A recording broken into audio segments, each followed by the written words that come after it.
Assalamualaikum warahmatullahi wabarakatuh. Perkenalkan, nama saya Tiara Jahwa Agusti. Saya dari kelas 10 MPLB 2. Dan di video ini saya akan mempresentasikan tentang teori Gujarat.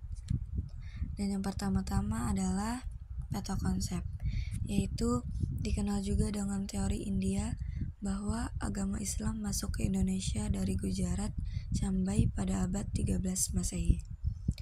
Seno Kurgronze lebih menitik beratkan teori ini pada minimnya fakta peranan bangsa Arab dalam penyebaran Islam di Indonesia dan hubungan dagang antara saudagar di Nusantara dengan pedagang dari India melalui jalur Indonesia sampai Timur Tengah Eropa. Pendukung teori Gujarat adalah Seno Kurgronze, W.F. Tutterheim, dan Bernard H.M. Fleike. Ciri teori. Mereka lebih memusatkan perhatiannya pada saat timbulnya kekuasaan politik Islam di Nusantara. Seakan-akan Islam masuk di Nusantara dan langsung menguasai struktur politik di sana. Padahal tidak dapat dipungkiri bahwa Islam masuk di Indonesia melalui infiltrasi kultural oleh para pedagang Muslim dan para Sufi.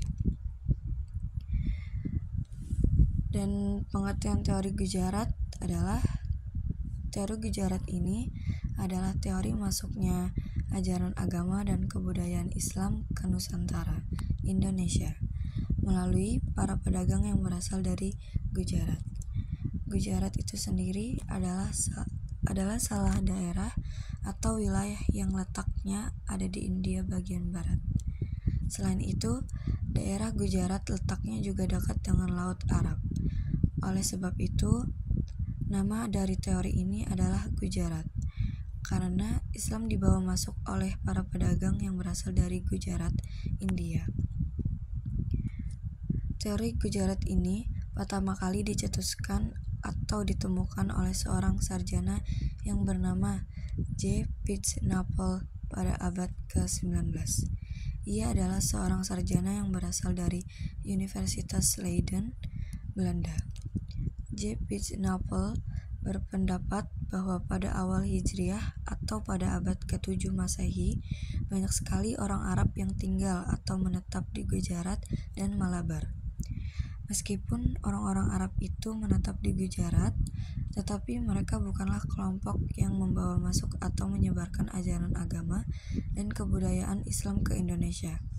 Jalur air yang mereka lewati untuk masuk ke Indonesia adalah Selat Malaka. Menurut J. Pitznapel, yang membawa masuk Islam ke Indonesia adalah orang-orang Gujarat asli yang sudah memeluk agama Islam. Mereka, para pedagang Gujarat, mulai melakukan transaksi dagang ke dunia bagian timur, termasuk Indonesia. Masuknya para pedagang Gujarat ke tanah Nusantara, Indonesia, dengan membawa agama dan kebudayaan Islam diperkirakan pada abad ke-13 Masehi. Banyak pedagang Gujarat yang menetap di Indonesia dengan alasan menunggu datangnya angin musim. Pada saat menetap itulah, para pedagang Gujarat mulai melakukan interaksi sosial dengan penduduk lokal atau pedagang lokal. Dari situlah mulai terjadi asimilasi budaya yang terjadi melalui perkawinan. Dengan perkawinan tersebut, penyebaran ajaran agama dan kebudayaan Islam di Nusantara masuk ke dalam sebuah keluarga. Semakin banyaknya para pedagang yang melakukan perkawinan dengan penduduk lokal, maka penyebaran agama dan kebudayaan Islam semakin cepat. Setelah sudah banyak penduduk yang memeluk agama Islam, terciptalah sebuah perkampungan bagi para pedagang Islam yang letaknya ada di daerah pesisir. Bukan hanya perkampungan saja yang dibangun, mereka para pedagang Gujarat mulai mendirikan sebuah Kesultanan Samudra Pasai. Kesultanan Samudra Pasai adalah kerajaan Islam pertama di Nusantara, Indonesia, yang letaknya berada di Aceh. Dengan lahirnya kerajaan Islam pertama, maka kelahiran kerajaan Islam lainnya semakin tumbuh dengan cepat. sehingga penyebaran Islam tumbuh dengan cepat juga. Bahkan seiring dengan perkembangannya, kerajaan Islam bukan hanya ada di Aceh, tetapi ada di beberapa pulau di Indonesia. Salah satunya adalah Pulau Jawa. Dan di sini ada pencetus teori Gujarat. Pertama kali dicetus oleh J. Pitts-Napel. Teori Gujarat pertama kali dicetuskan atau ditemukan oleh seorang sarjana bernama J. Pitts-Napel pada abad ke-19. Pitts-Napel merupakan seorang sarjana yang berasal dari Universitas Leiden, Belanda. Menurut J. Pitts-Napel, pada awal Hijriah atau abad ke-7, ada banyak orang Arab yang menetap di Gujarat, India. Namun mereka bukan kelompok yang membawa masuk atau menyebarkan ajaran agama Islam ke Indonesia.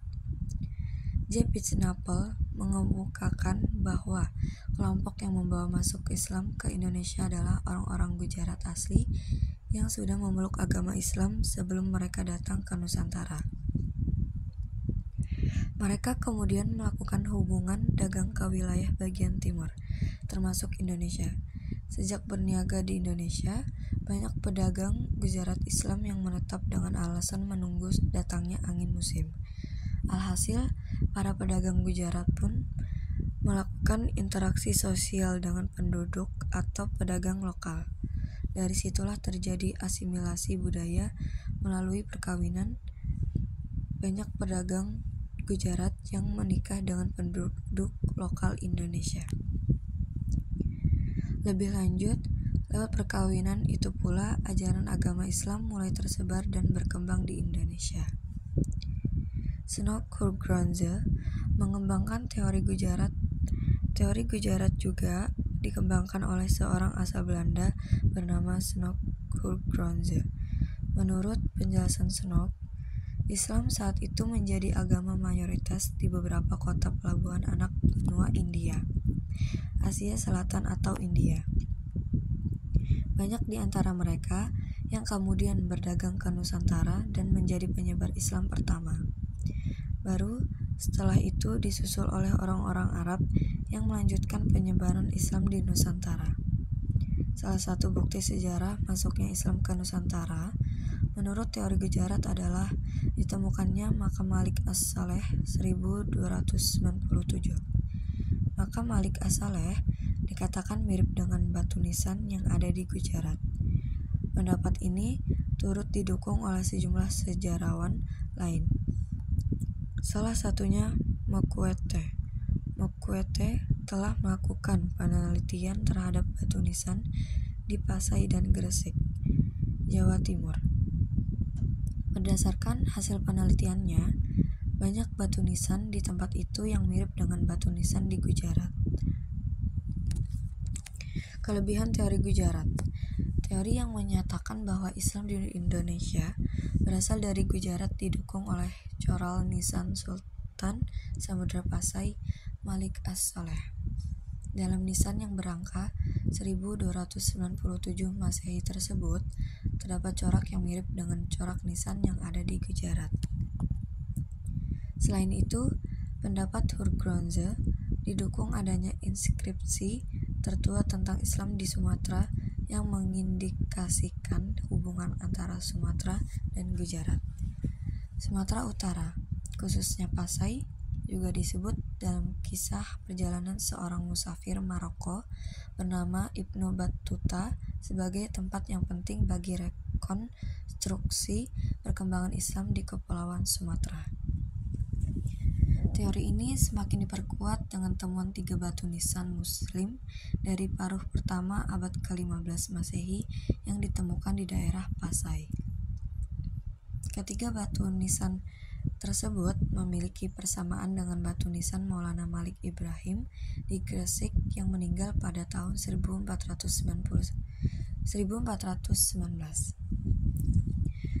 Seorang sarjana Belanda lainnya, J. P. Mokwete, juga berpendapat bahwa Islam di Nusantara berasal dari Gujarat.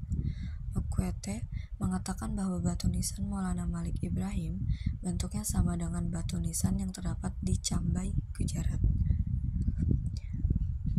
Berdasarkan bukti sejarah yang berupa nisan kubur dan tata masyarakatnya, maka golongan pembawa Islam ke Indonesia adalah para pedagang dari India.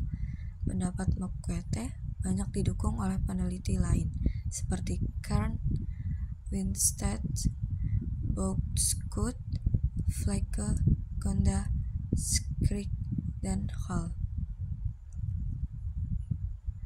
Dan kelemahan teori Gujarat. Sir Thomas Arnold tidak setuju dengan pendapat McQuete dan menyanggah bahwa Islam berasal dari India bagian Coromandel dan Malabar. Menurut Arnold, pedagang dari Coromandel dan Malabar yang menyebarkan Islam ke Nusantara. Selain itu, kelemahan teori Gujarat lainnya adalah perbedaan mazhab, di mana kerajaan Samudra Pasai menganut mazhab Syafi'i, sedangkan Muslim Gujarat lebih banyak menganut mazhab Hanafi. Kelemahan lain dari teori ini adalah saat Islamisasi Samudra Pasai. Gujarat saat itu masih berupa kerajaan Hindu. Dan di sini ada glosariumnya. Asimilasi adalah penyesuaian atau peluburan sifat asli yang dimiliki dengan sifat lingkungan sekitar. Berniaga adalah bukan hanya diartikan dalam bentuk pedagang saja, melainkan mencerminkan perbuatan yang dilakukan dalam kehidupan sehari-hari. Sejarawan adalah sebutan untuk ahli sejarah. Dan di sini ada daftar referensi, yaitu Gramedia, Kompas.com, dan idscript.com. Cuci tangan sampai bersih. Cukup sekian dan terima kasih. Wassalamualaikum warahmatullahi wabarakatuh.